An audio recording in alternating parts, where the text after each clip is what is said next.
that time, I consider the years I spent on I Love Lucy to be perhaps the biggest rip-off of my career. Vivian Vance and William Frawley charmed millions as the beloved neighbors Fred and Ethel Mertz on I Love Lucy from 1951 to 1957.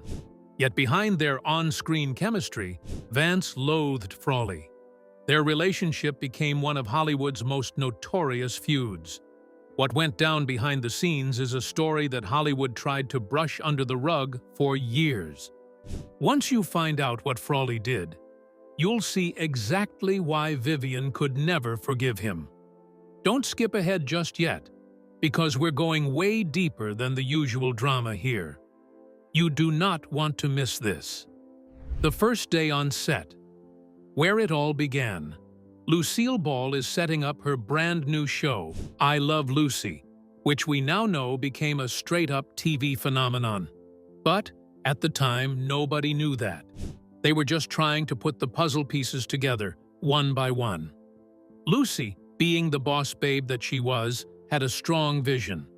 She knew exactly who she wanted for the role of Ethel Mertz. Her first choice was actually the talented B.E. Benaderet. But plot twist, B.E. was booked and busy. She just couldn't do it. Total bummer, right? So Lucy moved on and thought, okay, Plan B. Why not call up Mary Wicks? They were good friends, and Mary had the chops to pull it off.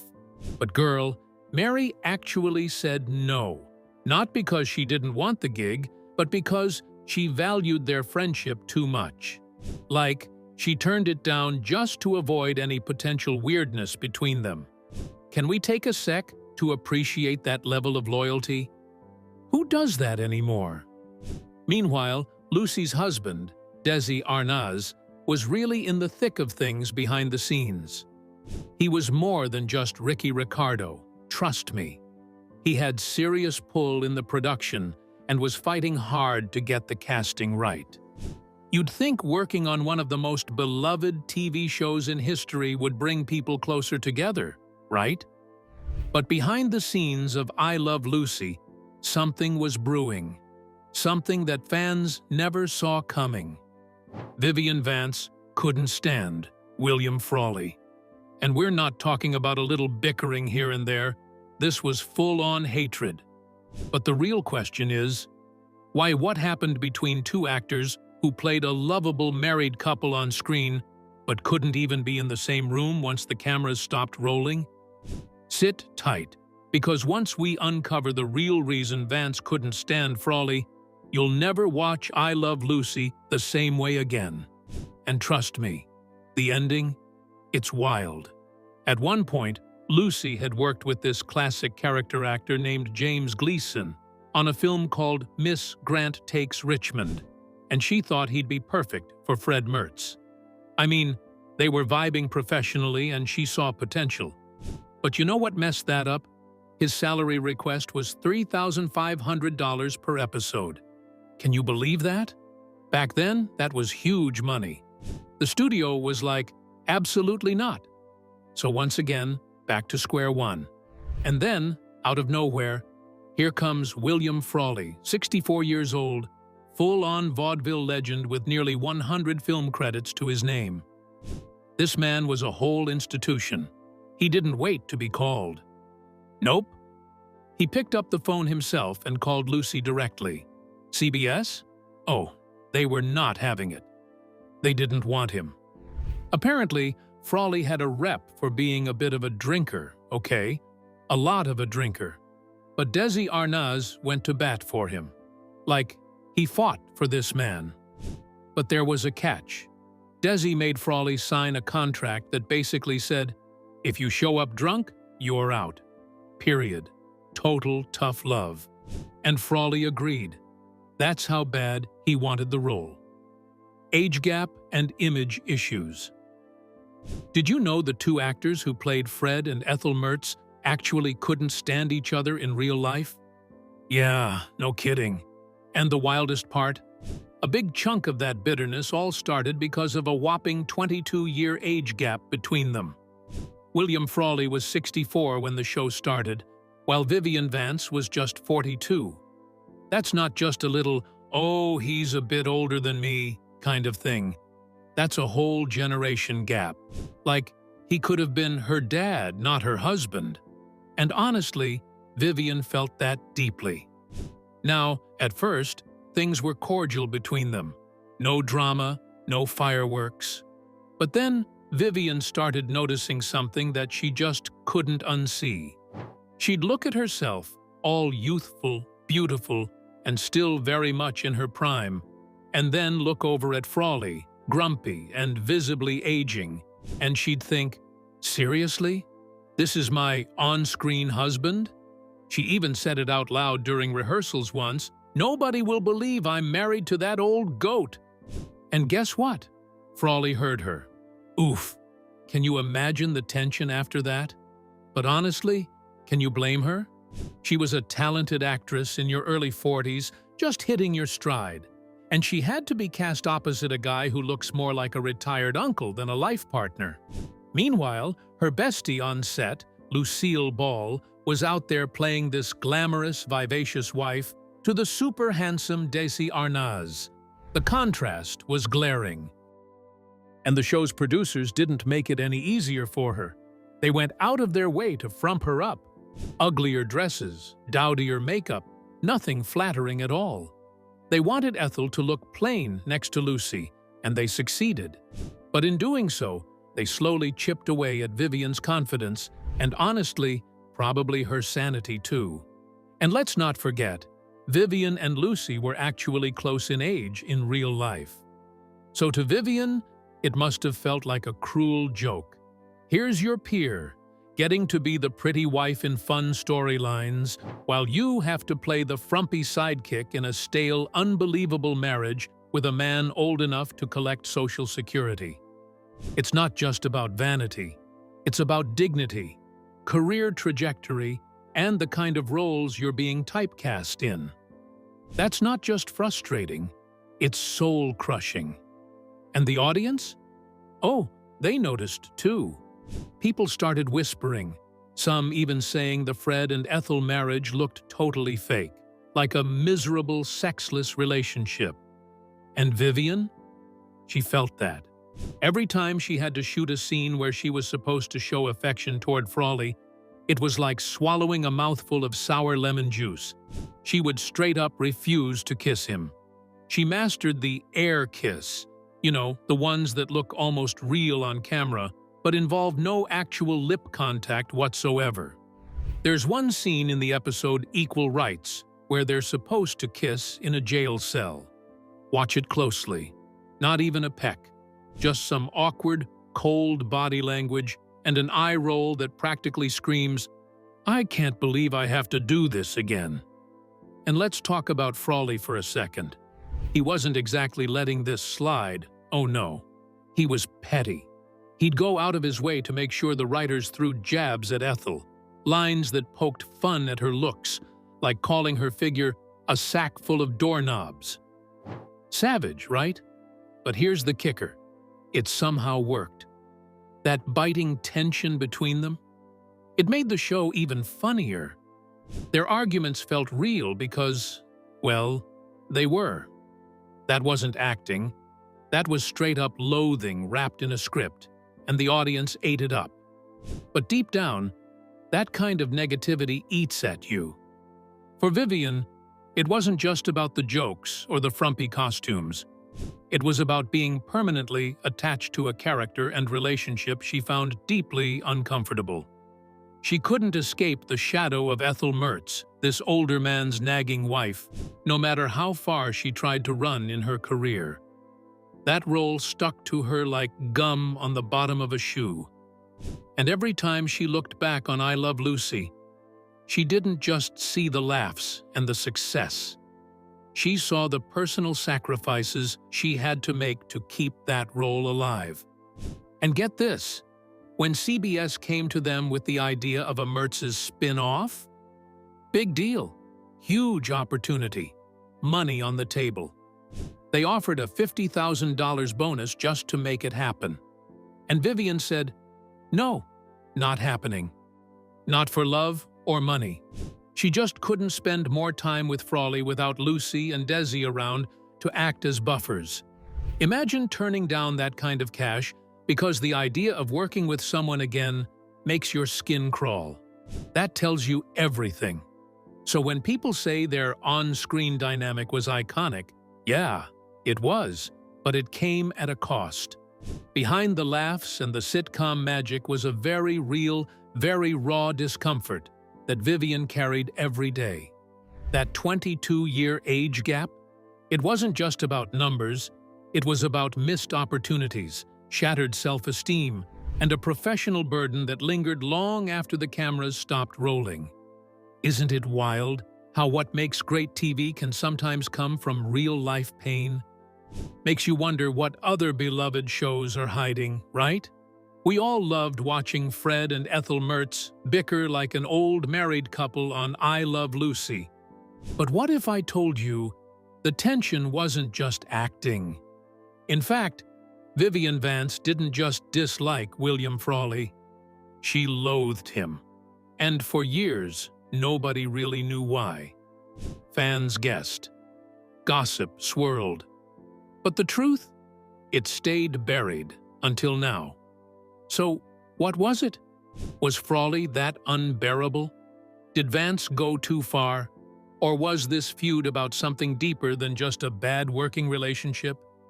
If you think it's just a silly old Hollywood spat, think again. Stick with us till the very end, because the full story is juicier than any sitcom plot. From cold shoulders to open insults. At first, it was just this quiet, awkward energy, but then it exploded into one of the most infamous behind-the-scenes feuds in classic TV history. And honestly, it got ugly real fast. Here's how it went down. You're on the set of one of the most beloved sitcoms of all time, I Love Lucy, and instead of bonding with your co-star and having fun making people laugh, you're side-eyeing each other between takes, throwing passive-aggressive jabs, and counting the minutes until the day ends so you don't have to deal with them anymore. That's exactly how it was for Vivian and William, who played the bickering couple Fred and Ethel Mertz. And while their on-screen arguments made the audience chuckle, behind the scenes, oh honey, it was pure chaos wrapped in old Hollywood bitterness. When Vivian Vance, who played Ethel, made what she probably thought was a harmless, but still shady comment about how she didn't like being paired romantically with that old man. William Frawley, who played Fred, didn't take that lightly at all. The man was pissed, and from that point on, it was war. Greg Oppenheimer, whose dad was the show's head writer and producer, even said Frawley took it really personally, and that was all it took to flip the switch. But wait, it gets worse. Frawley wasn't exactly the quiet, keep-it-to-himself type.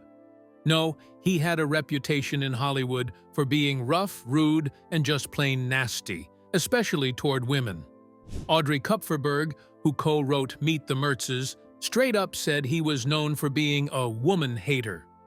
And when you add in a drinking problem and a temper that could melt steel, it's honestly no wonder he and Vivian couldn't see eye to eye. At one point, he even used very crude language to describe her.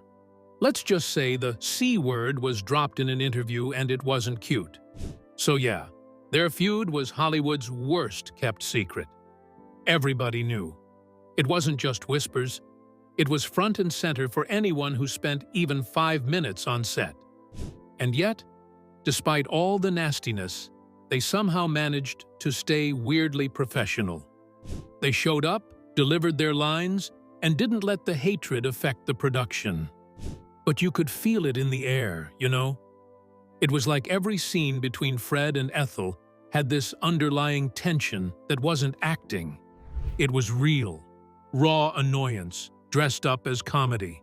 And that's what made their scenes so electric. Like, have you ever watched a couple fight on screen and thought, dang, this feels a little too real? That was Fred and Ethel. Frawley loved tossing in off-script digs about Ethel's looks or her annoying habits.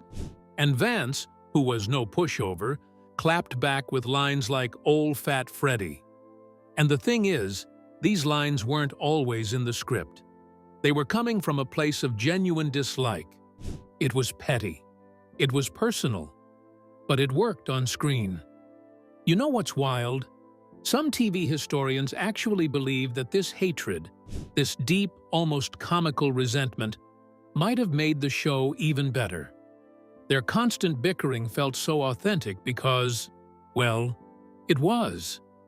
That lack of affection between their characters wasn't just a result of 1950s TV being all buttoned up and proper. It was a direct reflection of how much they couldn't stand being in the same room. And yet, somehow, it created magic. Go figure, right? But let's not pretend they were ever going to bury the hatchet. After I Love Lucy ended, CBS tried to spin off Fred and Ethel into their own show. Now, here's the hilarious part. William Frawley was like, "Sure, let's do it," probably thinking of the paycheck. But Vivian? Oh no. Sis shut that down immediately. She flat out refused to ever work with him again. And that was that. No reunion, no fake smiles for the cameras, just a firm absolutely not from Vance. And honestly, who can blame her? So yes, this wasn't your typical TV feud where people just didn't vibe. This was full-blown animosity that lasted years, spanned 6 whole seasons, and still gets talked about today. It's the kind of feud that leaves scorch marks on Hollywood history. And when you really think about it, it's kind of ironic, isn't it? The couple that made America laugh every week, the couple whose chemistry helped turn I Love Lucy into a classic, couldn't even share a dressing room without rolling their eyes. And yet, they stayed the course, put in the work, and somehow, in the middle of all that tension and bitterness, they gave us some of the most iconic TV moments of all time. Isn't it funny how the most toxic work relationships can sometimes lead to the best art? Like, how does that even happen? But hey, maybe that's just the strange alchemy of showbiz, where love and hate blur, and even the worst pairings somehow light up the screen. The spin-off that never happened. It's 1957, and I Love Lucy is winding down after changing the entire game in television. Like, it wasn't just a show, it was the show. It had heart, comedy, chaos, and just enough drama to keep people hooked. And while most people were tuned in for Lucy's antics and Ricky's charm, there was something so special about that other couple, Fred and Ethel Mertz. You know what I mean? That grumpy old landlord and his sassy wife were hilarious in their own right, always bickering, but somehow being adorable about it. So, just imagine the excitement when CBS and Desilu Studios floated this golden idea. What if Fred and Ethel had their own spin-off show? Like, can you even imagine? Now, this wasn't just some random suggestion tossed out over lunch. No, this was a real deal, fully backed plan. CBS, one of the biggest networks, and Desilu, yes, Lucille Ball and Desi Arnaz's powerhouse production company, were both behind it. And Desi himself came to William Frawley and Vivian Vance, all excited like, "Hey guys, how about we give Fred and Ethel the spotlight for once?" The pitch was clean, straightforward, and honestly, kind of brilliant. It had potential written all over it. See, fans were crazy about the Mertzes. Their love and hate relationship added a whole other layer of humor and charm to I Love Lucy. They were that relatable couple next door who argued about the silliest things but had each other's backs when it counted. Audiences adored them, and the producers knew this. They had all kinds of ideas. Maybe Fred and Ethel would move to Los Angeles or Albuquerque and get into fresh hijinks. Maybe they'd run into familiar faces like Carolyn and Charlie Appleby. Maybe they'd get new neighbors to argue with. The possibilities were endless. William Frawley, who played Fred, was all in. He saw the opportunity for what it was, a second shot at steady, long-term work in an industry that wasn't always kind to aging actors. I mean, the man was practical. He was in his 70s, had been around the block with vaudeville and film, and he understood the value of staying relevant in a rapidly changing TV landscape. For him, this wasn't just a creative venture. This was survival. Can you blame him for jumping at the chance? But here's where it all crumbles. And oh boy, it's messy. Vivian Vance, our beloved Ethel, flat out refused. And not like a "let me think about it" kind of refusal. No, she adamantly said no. Like, she didn't just close the door, she locked it, threw away the key, and burned the whole darn house down. And here's the kicker. They offered her a lot of money. Like, serious cash. Big fat bonus checks. The kind of money that would make most people at least pause for a second. But Vivian? She didn't flinch. So what gives? Why would someone walk away from a guaranteed hit and a boatload of money? Well, the answer is as juicy as it is sad. First of all, she couldn't stand William Frawley. I'm talking years of bottled-up tension, passive-aggressive digs, and pure, unfiltered dislike. She managed to tolerate him during I Love Lucy, probably because Lucy and Ricky were always there to break up the tension. But the idea of working just with him, one-on-one, week after week, yeah, that was a hard pass for her. Can you imagine spending every day with someone who grates your nerves, especially with no buffer in sight? And second, she didn't think the Mertzes could carry a show on their own. Now that's actually a really smart, very self-aware take. Vivian knew the magic of I Love Lucy came from the whole dynamic, the four of them together. Fred and Ethel were hilarious in the context of Lucy and Ricky's lives, but as leads, she wasn't buying it. She truly felt like, without that full chemistry of all the characters, the show would fall flat. And honestly, she might have had a point. But let's go deeper. Vivian was also thinking about her career beyond the walls of that New York brownstone set. She had been Lucy's sidekick for years. Funny, yes, but always second fiddle. Always the punchline. Always the other woman in terms of attention and spotlight. Playwright Kim Powers even pointed out how she started to ask herself, is this all I'll ever be? Just the sidekick? That kind of self-doubt can really eat at someone, you know? And it's not even about ego. It's about wanting to grow, to try new things, to break out of the box that the industry keeps stuffing you into. But oh, the fallout. Frawley was furious. And not just annoyed, like really mad. From his perspective, this wasn't just Vivian turning down a show. It was her turning down his shot at financial stability, his chance to be relevant, maybe even his chance to retire comfortably. And given that he already didn't like her, this rejection just made everything worse. Their relationship, which was already shaky at best, basically went up in flames. You could practically hear the door slam between them for good. The saddest part? This could have been TV history. Some historians even said they were like the Ropers of the 50s. You know, like that landlord couple from Three's Company who got their own successful spin-off. Fred and Ethel had that same potential. But because of this long, simmering feud, that potential never saw the light of day. So yeah, this wasn't just a missed opportunity. It was one of the biggest what could have been moments in television history. All because two people just couldn't stand each other.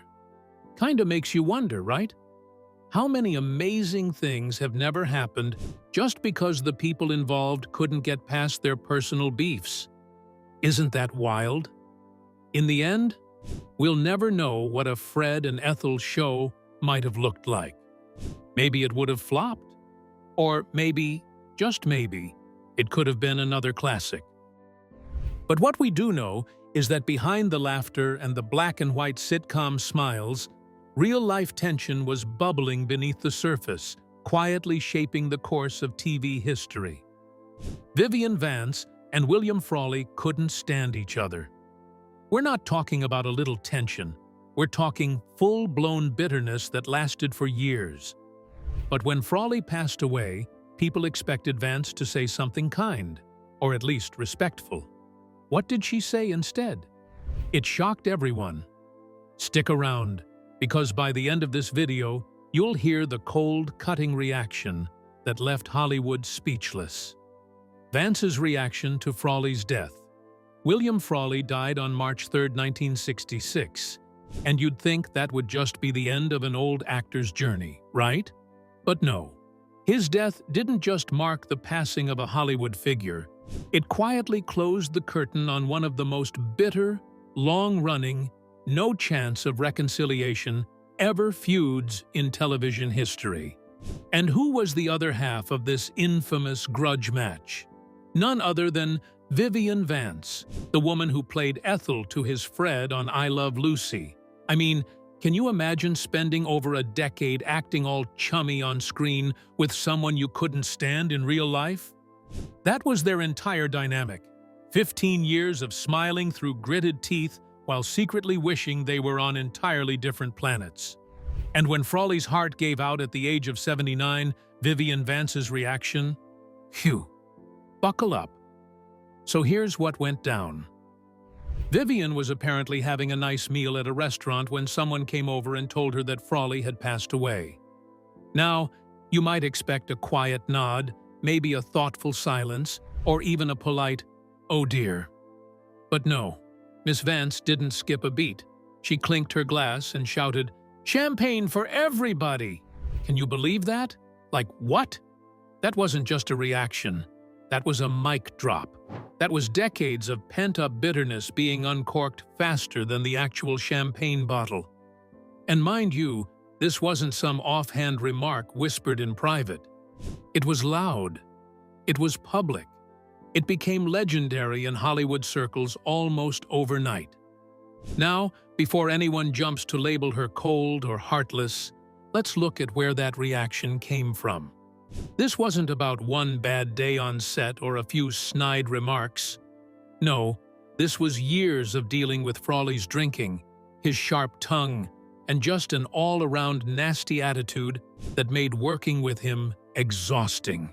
She'd tolerated his slurred insults, his unpredictable behavior, and his complete lack of social grace. You know how they say time heals all wounds? Yeah, well, not this time, not for Vivian. If anything, the wound just got deeper the longer they were tied together by their characters. And here's what really makes it wild. The show had been off the air for almost 10 years by the time he died. 10 years. You'd think maybe some of the sting would have faded. That maybe, just maybe, distance and time would have softened things up. But nah. That man lived rent-free in her head for a whole decade after they stopped working together. And it wasn't with fondness, let me tell you that. Her reaction was so immediate, so sharp, that you could tell the mere mention of his name still triggered something in her. That pain? Still fresh. That bitterness? Still simmering just under the surface, ready to bubble over. And it did. And let's not forget, they were iconic together. Fred and Ethel Mertz were America's favorite landlords. They had this bickering but lovable energy that people ate up. Viewers thought their on-screen spats were just good comedy. But behind the scenes, it was as real as it gets. That tension wasn't acting. It was two people barely tolerating each other and hiding it behind perfect comic timing. Isn't that kind of crazy to think about? That one of TV's most beloved duos couldn't even look each other in the eye off camera? It really makes you wonder, how much does someone have to push your buttons day in and day out for their death to make you want to celebrate? And what kind of person keeps that level of anger so alive for so long? Vance clearly never got the closure she needed. There was no, hey, bygones be bygones moment, no mellowing with age, just pure, undiluted resentment. Her infamous champagne toast wasn't just a petty jab. It was the final word in a battle she never wanted to fight, but was forced into by circumstance. Like, imagine being professionally shackled to someone who drains the joy out of your day, every day, for 15 years. That's not just work stress. That's emotional warfare. And what's even sadder, they never reconciled. Not even a hint of it. There's something really tragic about that when you think about it.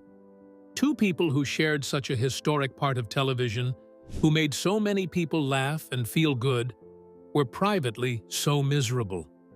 And in the end, all the audience saw was the magic, never the storm behind the scenes.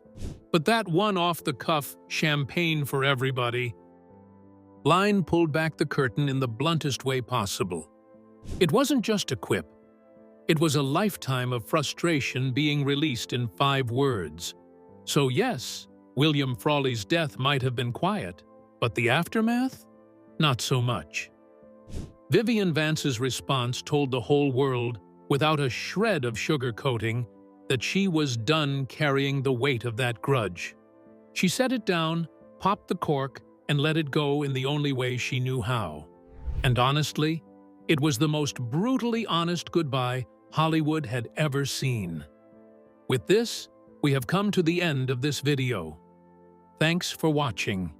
If you enjoyed this video, do well to like, comment, and subscribe for more content.